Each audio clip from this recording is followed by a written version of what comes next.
Hafaliad cromlin yw yn hafal i x i pwr 5 tynnu 2x i sgwario plus 9. Mae'r pwynt P gyda chyfesurynnau -1,6 yn gorwedd ar y cromlin. Mae'n gan i edrych ar rhan A yn gyntaf. Darganfyddwch hafaliad y tangiad i'r cromlin yn y pwynt P gan roi eich ateb yn y ffurf yn hafal i mx plus c. Gan i adolygu'n gyntaf beth yw tangiad i unrhyw gromlin. Os gynnwch chi gromlin a pwynt ar y gromlin, yna tangiad i'r gromlin ar y pwynt yna yw llinell syth sy'n cyffwrdd y gromlin ar y pwynt yna yn unig, fel y llinell felyn yma. Os oes gynnwch chi linell sydd yn berpendicular i'r tangiad yn mynd trwy'r un bwynt, da ni'n galw hyn yn normal. Yn y cwestiwn yma, da ni ddim angen gwybod y normal, da ni dim ond angen poeni am y tangiad. So, ni ganolbwyntio hyn ymlaen ar y tangiad yn unig. Os da ni eisiau darganfod hafaliad y tangiad, da ni felly angen gwybod hafaliad llinell syth, oherwydd mae tangiad yn llinell syth. I weithio allan hafaliad llinell syth, mi fysa fo'n ddefnyddio gwybod y gradiant a pwynt ar y llinell. Ond mwyn gweithio allan gradiant y tangiad, be fedra ni'n neud ydy edrych ar hafaliad y gromlin a'i differu. Os da ni'n differu hafaliad y gromlin, mae hynna wedyn yn rhoi fformula i ni ar gyfer gradiant y gromlin ar unrhyw bwynt, sydd felly'n golygu gradiant y tangiad. Gawn ni jyst adolygu'n gyntaf sut da ni'n differu. Cofiwch os da chi fo yn hafal i x i pŵer n, mwyn differu, da ni'n dod â'r pŵer i'r blaen, felly mae'n mynd yn nx, a wedyn da ni'n tynnu 1 i ffwrdd o'r pŵer, felly mae'r pŵer yn mynd yn n tynnu 1. Felly differiad x i pŵer n yw nx i pŵer n tynnu 1. Mae'n gan i edrych ar yr hafaliad sydd yn y cwestiwn, mae gynnon ni yn hafal i x i pŵer 5, tynnu 2x di sgwario plus 9. Os da ni'n differu y term gyntaf, mae x i pŵer 5 yn mynd yn 5x i pŵer 4. Y 5 yn dod i'r blaen a'r pŵer yn mynd lawr 1. Os da ni'n differu'r ail term, mae'r 2 yn dod i'r blaen, gan bod yna -2 yn barod, mae yn mynd felly yn -2 lle sydd 2 -4x, a da ni'n lleihau'r pŵer yn ôl 1, tynnu 1 i ffwrdd o'r pŵer, felly mae'r pŵer yn mynd yn 1. Felly, da ni ddim wedi sgwennu'r 1 yna i lawr. A wedyn y trydydd term, os da ni'n differu cysonyn, mae hynna'n mynd yn ddim, so da ni ddim yn sgwennu hynna i lawr. Felly, differiad yw 5x i pŵer 4 tynnu 4x. Mae hynna felly yn fformula ar gyfer y gradiant ar unrhyw pwynt. Ond da ni ddim eisiau unrhyw pwynt, da ni eisiau un pwynt yn benodol. Da ni eisiau'r pwynt -1,6. Felly, be da ni'n mynd i wneud ydy amnewid x yn hafal i -1 i fewn i'r differiad. Yn lle 5x i pŵer 4, dwi'n sgwennu 5 llosgi efo -1 i pŵer 4. Wedyn, yn lle tynnu 4x, da ni'n sgwennu tynnu 4 llosgi efo -1. Yn symleiddio hynna, mae hynna'n rhoi ateb o 9 i ni. Felly, os y differiad yw 9 pan mae x yn -1, mae hynna'n golygu mae gradiant y tangiad yw 9 pan mae x yn -1. Mae gynnon ni rwan y gradiant a mae gynnon ni bwynt ar y llinell, sef yr -1,6. Os nawn ni edrych ar ffordd gyffredinol o ysgrifennu hafaliad llinell syth, tynnu 1 yn hafal i m llosgi efo x tynnu x1. Be fedra ni wneud ydy'n amnewid yr pwynt ar y llinell, sef -1,6, i fewn i'r fformat yma, sydd felly yn gadael tynnu 6 yn hafal i'r gradiant, so 9, a wedyn agor y crynfachau x tynnu -1, a cau'r crynfachau. Os da ni llosi'r crynfachau allan a symleiddio, mae hynna'n gadael tynnu 6 yn hafal i 9x plus 9. Gan gwirio beth y cwestiwn yn gofyn, mi oedd y cwestiwn yn gofyn i ni rhoi'r ateb yn y ffurf yn hafal i mx plus c. Felly, os nawn ni adio 6 i'r ddwy ochr, mi fysa hynna'n gadael ar yr ochr chwith a 9x plus 15 ar yr ochr dde. Felly hafaliad y tangiad yw yn hafal i 9x plus 15. Da ni edrych ar rhan B. Mae'r pwynt Q gyda chyfesurynnau 2K yn gorwedd ar y gromlin. Dargyfyddwch werth K. Wel, os yw pwynt Q yn gorwedd ar y gromlin, golygau hynna pan mae X yn 2 ac Y yn K, mae hynna'n bodloni'r hafaliad. Basically, mae hynna'n golygu os o'n ni am newid X yn 2 a Y yn K mewn i'r hafaliad, mi fydd o'n wir, sy'n golygu fedra ni greu hafaliad allan o'r gwybodaeth. Felly'r cam gyntaf ydy edrych ar hafaliad y gromlin ac am newid X yn 2 ac Y yn K i fewn iddo. Mae hynna wedyn yn rhoi K yn hafal i 2 pwyr y 5, tynnu 2 lle efo 2 di sgwario plus 9. Rwan os o'n ni symleiddio hynna, mae yn gadael K yn hafal i 32 tynnu 8 plus 9, sydd yn rhoi K yn hafal i 33 i ni. Os o'n ni edrych ar y pwynt 2K, fedra ni felly sgwennu bod Q rwan yn 2,33. Os o'n ni edrych ar yr ail rhan, gwiriwch fod Q hefyd yn gorwedd ar y tangiad i'r gromlin ym mhwynt P. Rwan os o'n ni edrych yn ôl i'r rhan A, mi nathon ni weithio allan mae hafaliad y tangiad oedd Y yn hafal i 9x plus 15.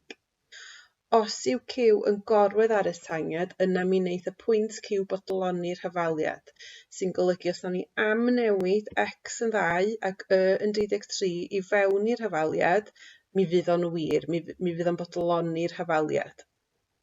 So gan i weld os ydy'r ddwy ochr yn hafal. Os di Y yn 33 ac X yn 2, mae hynna'n golygu bod 33 i bod yn hafal i 9 llosif y 2 plus 15. Os o'n ni symleiddio'r ochr dde i fod yn 18 plus 15, mae hynna'n gwneud 33. Felly mae'r ddwy ochr yn hafal. Mae'r ochr chwith yn hafal i'r ochr dde, sy'n golygu bod y pwynt Q felly ar y tangiad.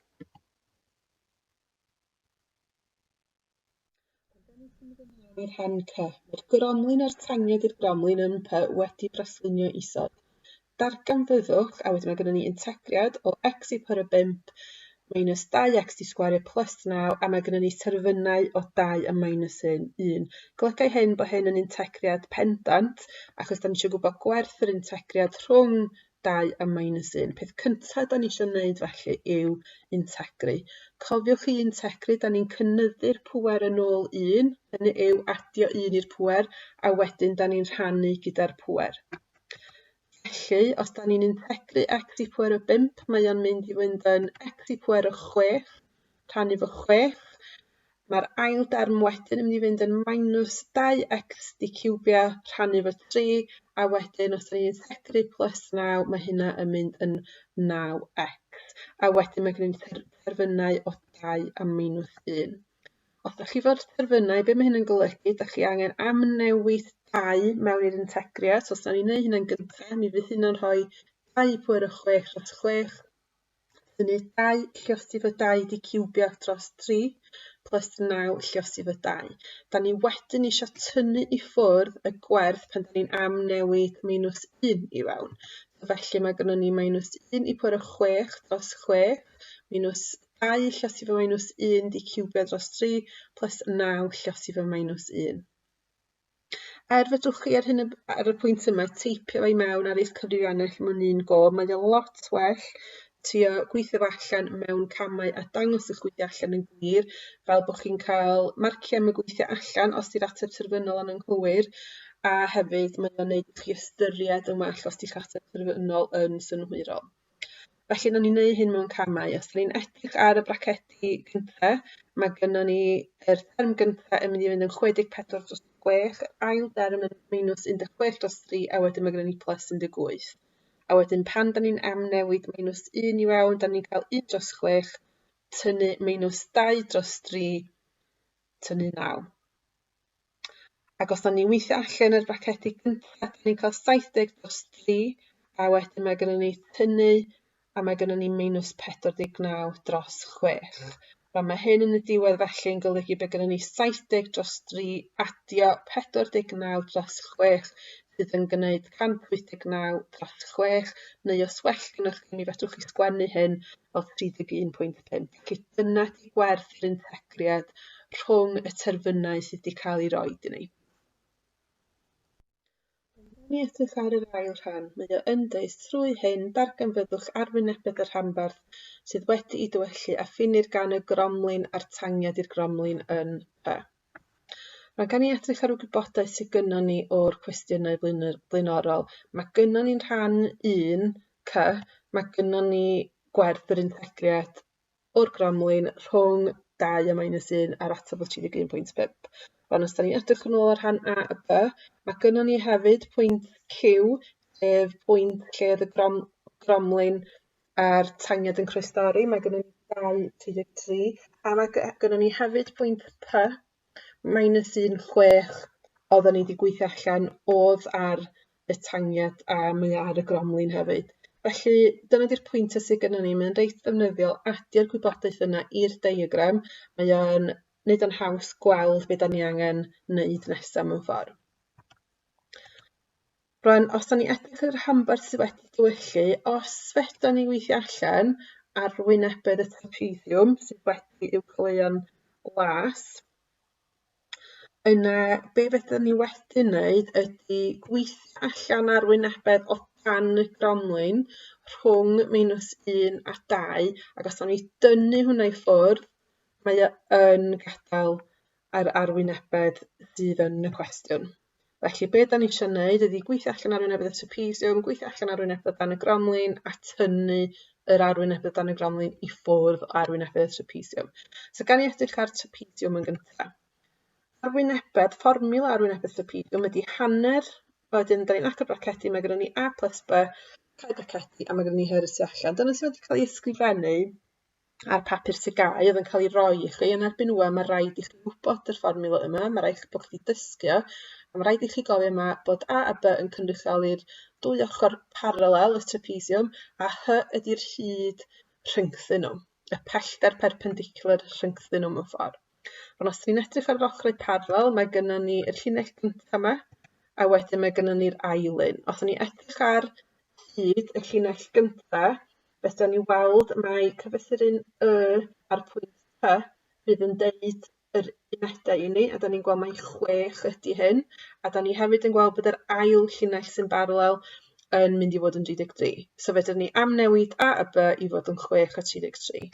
Os da ni cysylltu beth yw H ydy'r pellter sydd rhwng y llinellau paralel, a da ni'n gweld bod yn mynd o -1 i 2, felly mae hynna yn 3 uned. Os da ni felly amnewid y gwerthoedd yma i fewn, mae gennym ni hanner, a wedyn mae gennym ni 6 wedyn 33, a da ni'n lluosi wedyn efo 3. Os da ni weithio'r ateb allan, da ni'n gweld bod arwynebedd y trapesiwm 58.5. Os da ni wedyn eisiau gweithio allan arwynebedd o dan y gromlin, fel arfer sy'n rhaid i ni integru hafaliad y gromlin, a wedyn amnewid y gwerthoedd o -1 i 2 i fewn mwyn gweithio allan gwerth yr integriad. Ond da ni wedi gwneud hynna'n barod yn rhan 1 o'r cwestiwn yma. Felly, be fedra i wneud ydy defnyddio hynna. Arwynebedd o dan y gromlin, felly, ydy 31.5, yr ateb i rhan 1C. So felly, os dwi rwan eisiau gweithio allan yr arwynebedd y rhanbarth sydd wedi dywellu, yna oll dwi angen wneud ydy wneud arwynebedd y trapesiwm, sef 58.5, a tynnu i ffwrdd arwynebedd sydd o dan y gromlin, sydd yn 31.5. So 58.5 tynnu 31.5, a mae hynna'n gwneud 27. Felly dyna yw arwynebedd y rhanbarth sydd wedi dywellu. Rydych wedi gweld sut i ffurfio'r arwynebedd o trapesiwm o'r blaen, a ffyrdd gwahanol o wneud hyn. Mae hyn yn ffordd eithaf neis. Felly gallwn gweld ein bod gen y trapesiwm fan hyn. Y sail yw A, yr ochr uwch ben yw B, a'r uchder yw H. Felly peth cyntaf rydyn yn gwneud yw cael trapesiwm arall gan gylch droi yr un yma, rownd. Rho hwn yn ei paralelogram. A felly bydd rhaid i chi gwneud bach o waith i brofi fod yr ochr yma, a'r ochr yma yn baralel, lle nid yn rhy anodd. Nawr gallwn lebeili y ddau ochr. Gallwn gweld bod y ddau o'r ochrau top a gwylod y paralelogram yn A plus B. Felly y gwylod neu ni ar top. Felly y peth nesaf rydyn yn gwneud, rydyn yn mynd i symud y triongl arno'r chwith. Felly yr un yma fan hyn, draw i'r pen arall. Felly rydyn yn cadw arwynebedd y gwrth i chi gyd yr un peth. Felly ni'n symud hyn ar draws. Felly ni'n mynd i symud y nawr.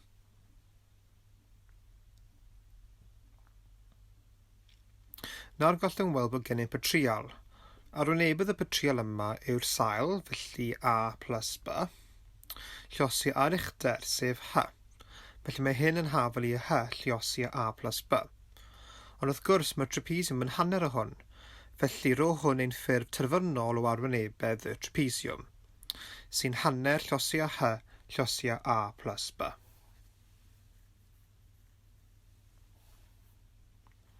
Yn y cwestiwn yma, rydyn yn barw wedi darganfod yr arwynebedd o dan cromlin, a felly roedd yn naturiol i ddefnyddio y fformwla ar gyfer arwynebedd trapesiwm i weithio hyn allan. Ond wrth gwrs, gallwn integru llinell, felly o'r -1 i fyny hyd at y 2.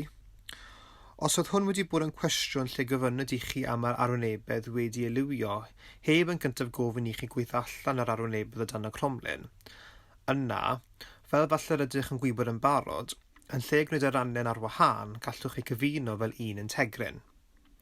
Beth bydd hyn yn edrych fel yw byddwn yn integru rhwng -1 a 2, a byddwn yn gwneud y llinell tynnu i ffwrdd y cromlin. A wedyn gallwn amnewid i mewn y fformulau a roedd y dini.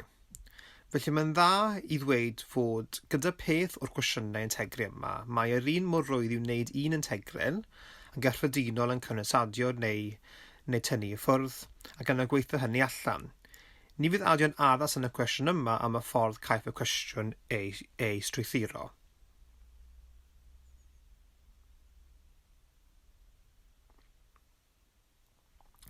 Beth byddai falle'n gweld yn diddorol yw sut gallwn gael y fformwla ar gyfer arwynebedd trapesiwm trwy integru. Felly os ydyn yn gwneud brasluniad bach, felly na ni, ac os gosodwn llinellau i lawr fan hyn a fan hyn, yna mae'r arwynebedd ynddo yr un fath a hynny o trapesiwm, a chaiff y llinellau gosod ar ongl y sgwâr wrth gwrs. Wedyn gallwn galw y pwynt yma yn x1, a hwn yn x2, a hwn yn y1, a hwn yn y2. Ar hyd ar y diagram yma, bydd hynny ein A, a bydd hynny ein B, a'r pellter rhwng x1 a x2 bydd ein H. Rydyn hefyd yn dweud bod y llinell yn y yn hafal i mx plus c, felly fel sy'n traddodiadol. Felly beth gwyddom? Gwyddom fod y pwyntiau yma ac yma, felly y 2 gwyrddfych fan hyn,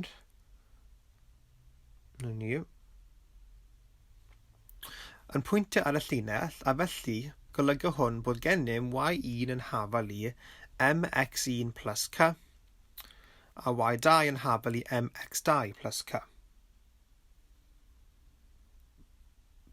Yn gallwn gweld yn weddol glir bydd H yn hafal i x2 tynnu i ffwrdd x1.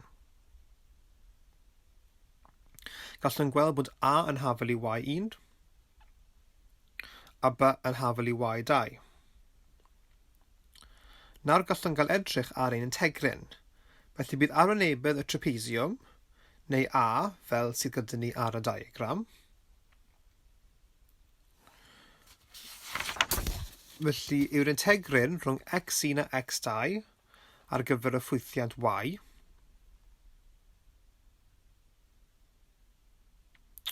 A mae hyn yr un peth a dweud yr integryn o x1 i x2 o mx plus c dx. A mae hyn yn rhoi i ni mx² dros 2 plus cx, a wedyn rhwng x1 a x2. A rydw i bob amser yn gosod precedi allan yn gyntaf yn barod i roi pethau i mewn iddynt. Mae'n gofalu am y gofod yna o'r symbol minus yn y canol.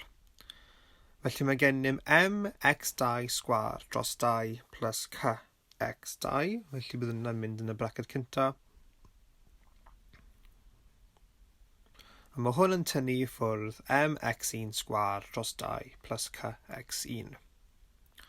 Wrth gwrs, wrth i mi ysgrifennu hwn i lawr, gallwch cael tro ar hyn eich hun. Mae'r holl gwybodaeth yna i chi i ddiweddu ar fformula. Felly os hoffech rewi y fideo, cael tro, ac yna edrych trwy gweddill y fideo, yna bydd hynny'n ymarfer da. Gallwn weld bod gennym 2 term a m dros 2 yn rhan ohono, felly beth ydyn ni'n mynd i'w wneud fan hyn yw i dynnu nhw allan. A byddwch yn gweld gwahaniaeth rhwng 2 sgwar adnabyddus yn troi lan.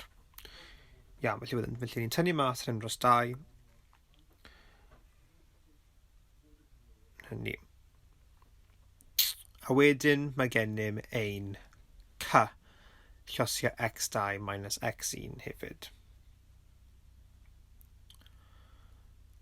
Mae hyn yn rhoi i ni m dros 2, llosgiau x2 plus x1, llosgiau x2 minus x1 plus c x2 minus x1. A gallwn gweld yn y 2 o termau yna, mae gennym y x2 minus x1. Felly bydd jyst yn tanlinellu nhw. Felly gallwn tynnu allan x2 minus x1 fel ffactor cyffredin, sy'n rhoi i ni m dros 2, x2 plus x1 plus c, a mwyn i gyd yn llosi gyda x2 minus x1. A nawr gallwn cymryd y hanner allan. Felly dylswn bod bach yn ofalus, felly fod hyn yn ein gadael a mx2 plus x1. Iawn, felly dylswn rhoi hwn lawr, na ni. Mae rhaid yn bod yn cofio bod nawr gennym 2 lot o c. Ac wedyn, ni a ein x2 minus x1. Nawr annwn y fraced fan hyn, i mewn i, felly ni'n cael yr mx2 plus c a'r mx1 plus c.